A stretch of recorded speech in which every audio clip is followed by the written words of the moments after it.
In September 1978, a new pope was elected, Pope John Paul I. Just 33 days later, he was dead, the shortest pontificate in centuries. The Vatican declared a heart attack, but immediately questions arose. No autopsy, no official medical examination for such a sudden death. Before he was pope, he was Albino Luciani, a humble, intellectual man from a poor family, known for his pastoral approach and simple lifestyle. His election was unexpected, chosen as a compromise candidate, a breath of fresh air after Paul VI. He even refused the traditional papal crown. John Paul I quickly made clear his intentions: reform the Vatican Bank, investigate financial corruption, and remove officials tied to scandals. The Institute for the Works of Religion, known as the Vatican Bank, was mired in scandal, alleged links to the mafia, and illegal financial dealings. Sources suggest he had a list of 12 officials, including high-ranking cardinals, whom he intended to replace due to their involvement in these corrupt activities. This wasn't just a threat to careers. It was a threat to a decades-old system of power and illicit wealth. He was stepping on powerful toes. On the evening of September 28th, he reportedly felt unwell. The official story states Sister Vincenza found him dead in his bed the next morning. But the first person to find him wasn't Sister Vincenza. It was another nun, Sister Margherita, a detail initially covered up. Why lie about something so trivial? His glasses were found beside him, but also his reading material. Yet the light was off. Was he reading in the dark, or was something moved? His personal notes and a will were said to be missing.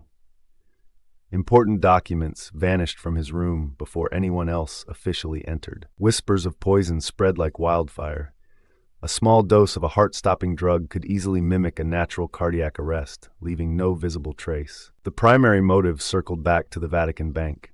His planned purge threatened powerful figures like Archbishop Paul Marcinkus, head of the bank. Beyond the bank, connections to the infamous P2 Masonic Lodge were suspected, a secret society aiming to infiltrate and control Italian institutions, including the Vatican. These were the notorious bankers, God's bankers, Roberto Calvi and Michele Sindona, who would later be found dead under suspicious circumstances themselves. Calvi was found hanging under Blackfriars Bridge in London, ruled a suicide, but authorities later reopened it as murder. The same forces? Sindona died in prison from poisoned coffee. Another convenient death for someone who knew too much about the Vatican's dark secrets.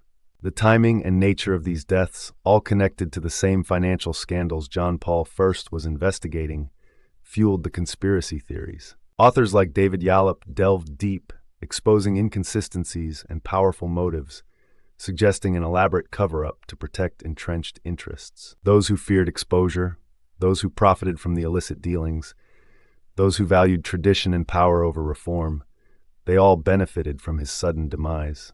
The lack of a proper investigation, the hurried burial, the silence from the Holy See, it only deepened the suspicions for decades to come.